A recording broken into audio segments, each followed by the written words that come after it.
Selamat malam sahabat. Apa kabar kamu malam ini? Semoga kamu baik-baik aja ya. Terkadang kita membutuhkan waktu untuk merenungi apa-apa yang telah terjadi dalam hidup kita hingga detik ini. Baik itu hal yang membuat bahagia ataupun yang membuat duka.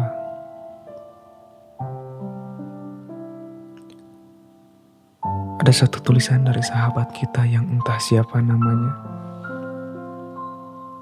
Dia menuliskan kisah cintanya yang berujung perpisahan. Mari kita simak.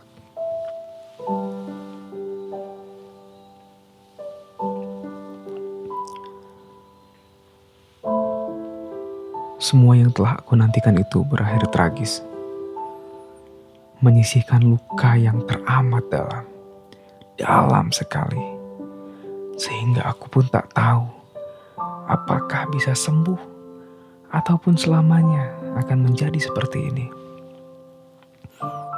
Dia, wanita tercantik yang pernah kujumpai, cukup cantik, banyak lelaki yang mengidamkannya.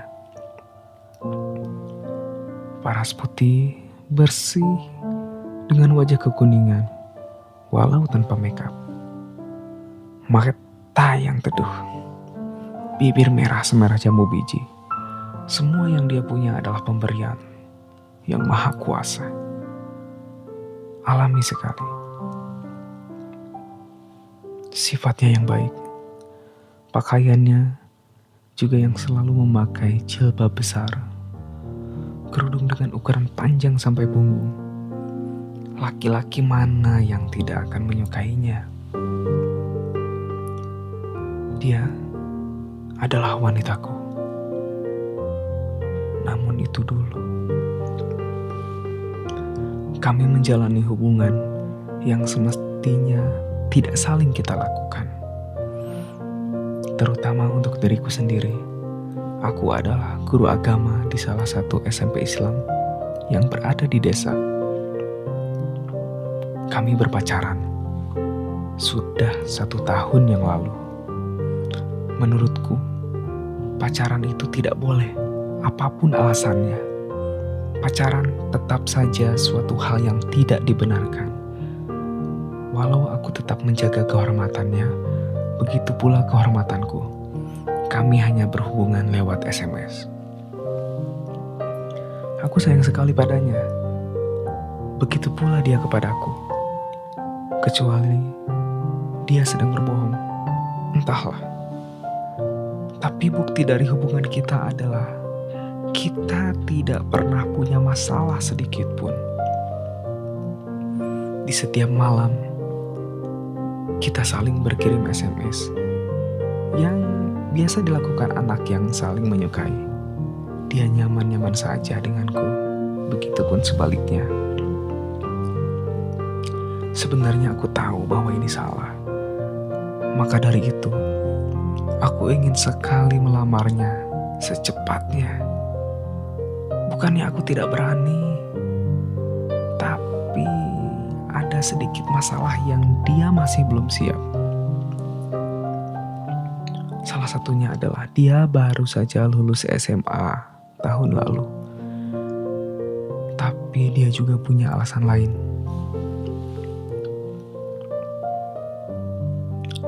Aku tidak ingin hubungan kita berlarut-larut. Aku ingin kita menjadi pasangan yang halal. Tidak seperti ini, kataku dalam SMS. Ya sudah, selesaikan dulu kuliahmu, jawabnya. Selain mengajar di SMP Islam di desa, aku juga sedang kuliah. Sejak saat itu, aku pegang janji yang diberikannya itu.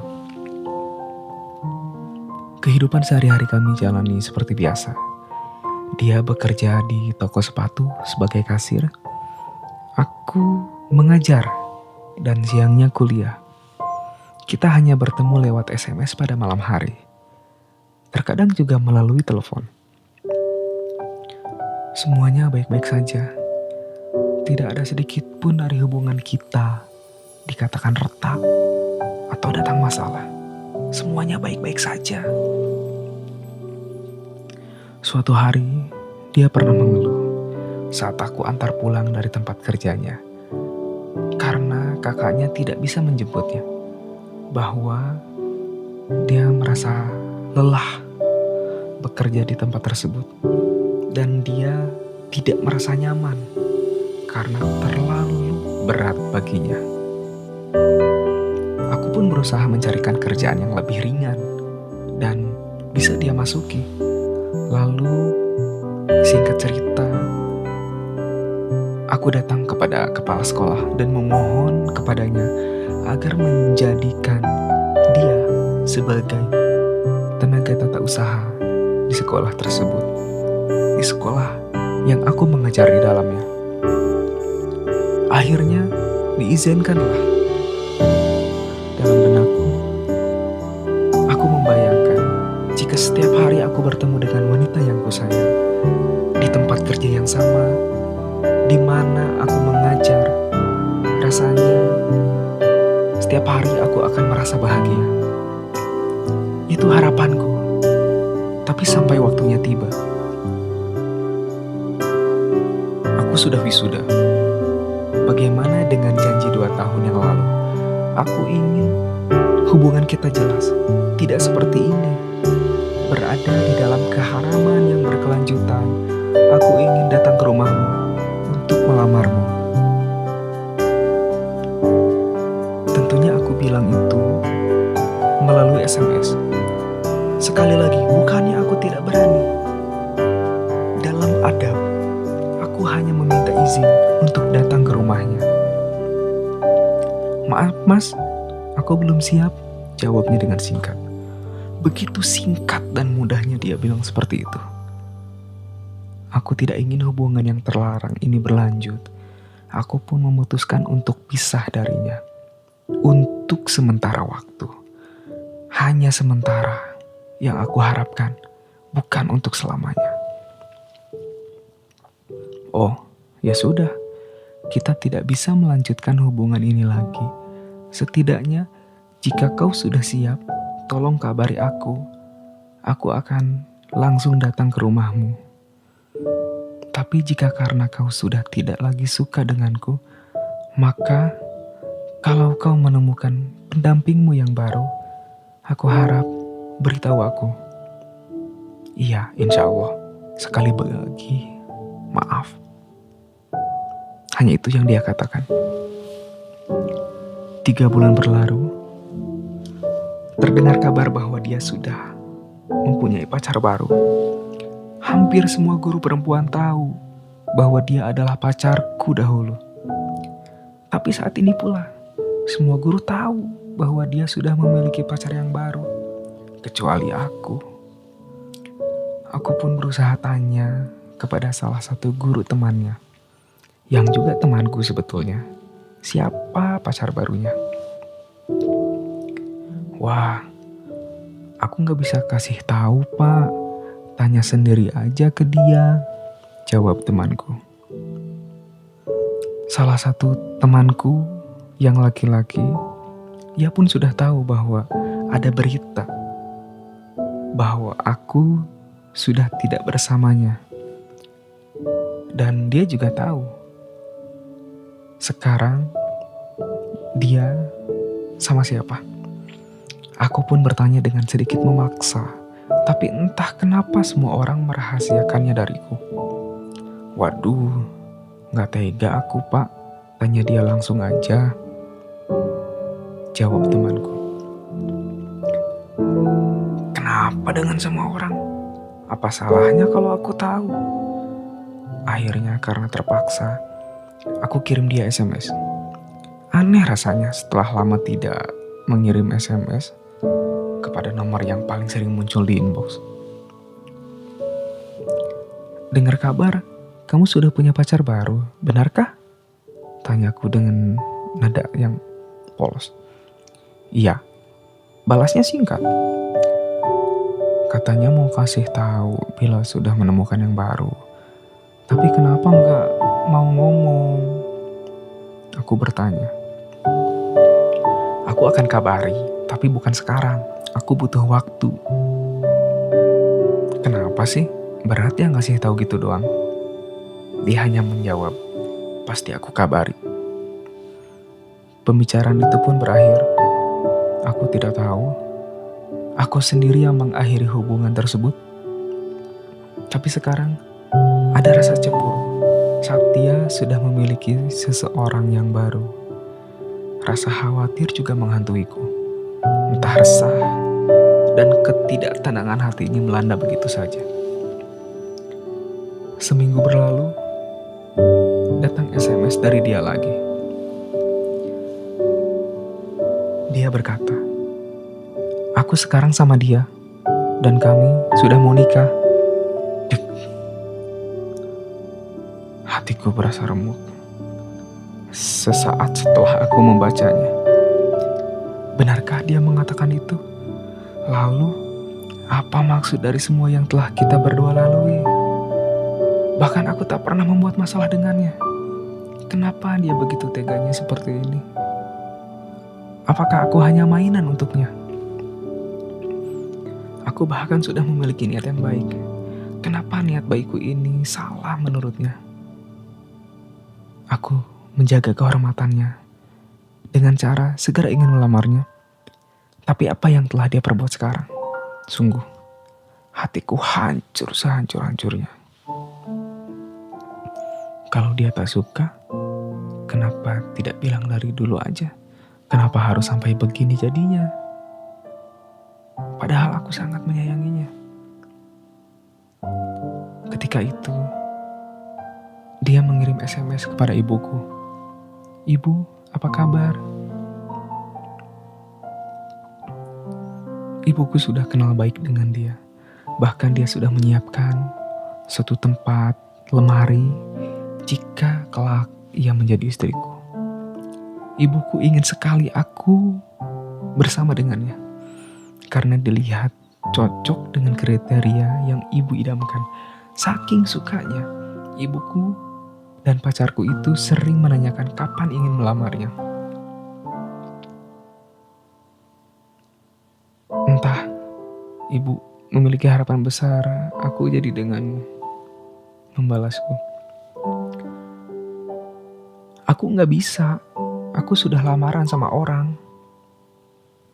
Kalau berani datang ke rumahku, bicara langsung sama ibu. Jawabku.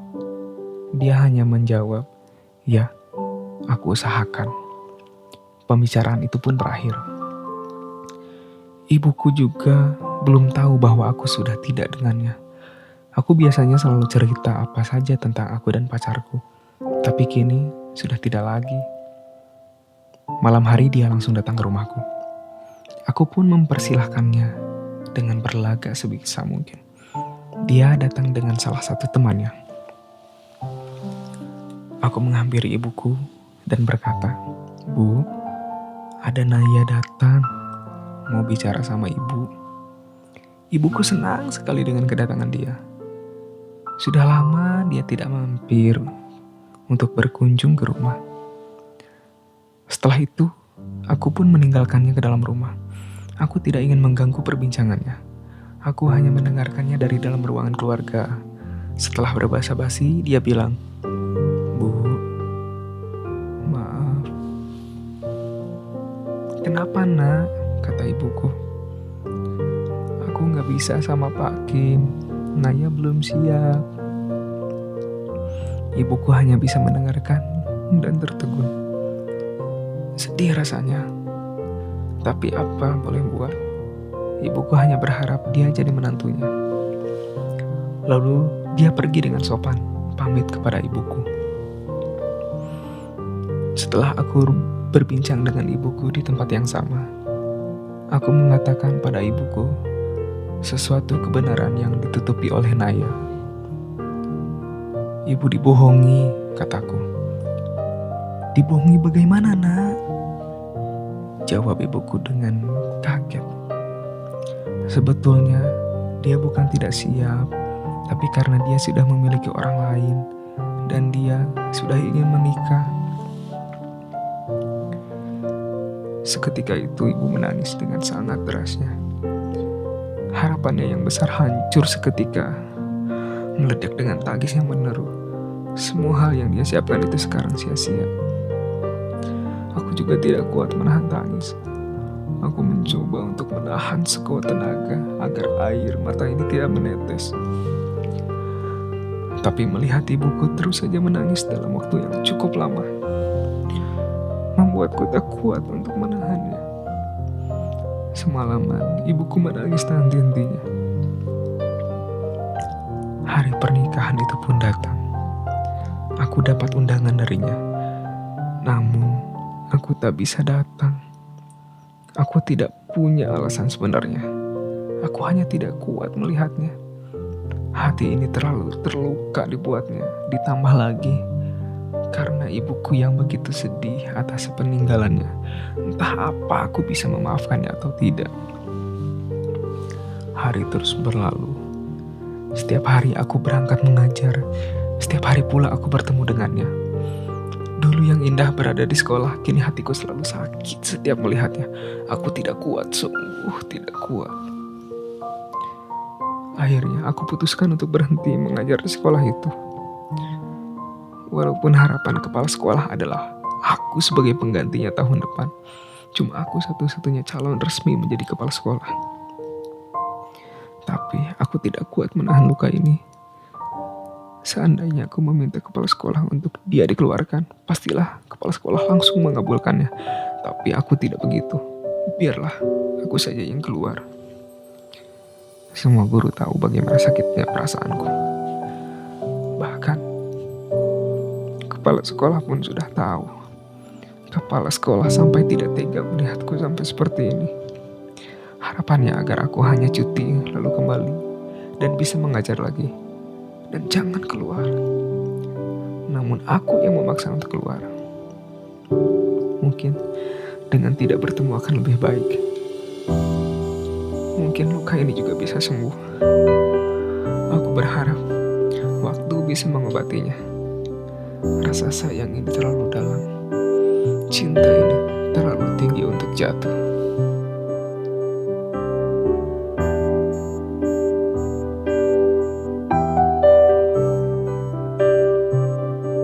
Itulah sepenggal cerita dari kawan kita yang tidak ingin disebutkan siapa namanya.